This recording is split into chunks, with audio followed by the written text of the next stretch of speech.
আর দুর্গাপুরের ঘটনায় ইতিমধ্যেই নির্যাতিতার বন্ধুকে গ্রেফতার করা হয়েছে। গতকালই গ্রেফতার করা হয়েছে বন্ধুকে। মালদায় বাড়ি এই বন্ধুর, যে বন্ধুর সঙ্গে বেরিয়েছিলেন নির্যাতিতা। কিন্তু কেন তাকে গ্রেফতার করা হলো, সরাসরি চলে যাব প্রতিনিধি অভিজিতের কাছে। ইতিমধ্যেই কোর্টে তোলা হয়েছে ওই অভিযুক্তকে, ধৃতকে। অভিজিৎ, প্রশ্ন উঠছে, ধর্ষক কি বন্ধুই?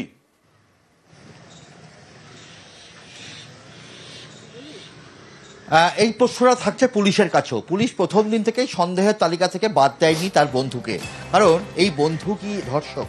কারণ যেভাবে এই বন্ধু তার দায়িত্ব পালন করেনি, একজন বন্ধু আরেকজন বন্ধুর জন্য যে সাধারণ স্বাভাবিক যে কর্তব্য পালন করে সেই কর্তব্য পালন করেনি, কর্তব্য পালন অপারগতা দেখিয়েছে। এবং যেভাবে ফেলে পালিয়ে এসেছিল এই বন্ধু, যে বয়ান তিনি দিয়েছিলেন সেই বয়ান পুঙ্খানুপুঙ্খভাবে খতিয়ে দেখেছে পুলিশ। এবং গতকালও তাকে নিয়ে পুনর্নির্মাণ করেছিল, রিকনস্ট্রাকশন করেছিল এই বন্ধুকে দিয়ে ওই জঙ্গলে।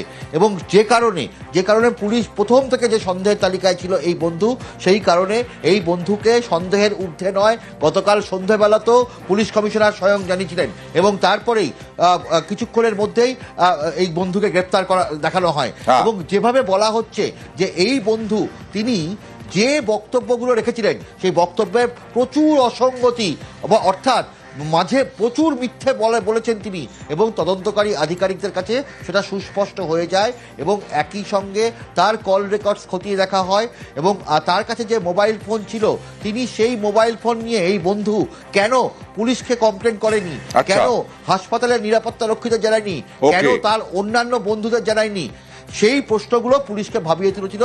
এবং সমস্ত কিছু দেখেই তারা থেকে গ্রেপ্তার করেছে। ইতিমধ্যেই আদালতে তোলা হয়েছে, কোর্টে তোলা হয়েছে। কি হচ্ছে শুনানি সেই বিষয়েও আমাদের নজর থাকবে।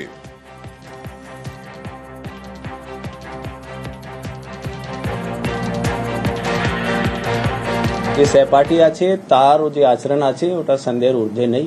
যে রকম ইনভেস্টিগেশন মধ্যে ফ্যাক্টগুলো আমাদের সামনে আসছে সেভাবে ওনাকে জিজ্ঞাসাবাদ করা হচ্ছে। এবং যদি ওনার ইনভলভমেন্ট কোনোভাবে এর মধ্যে এস্টাবলিশ হয়, আইন অনুযায়ী পদক্ষেপ হবে।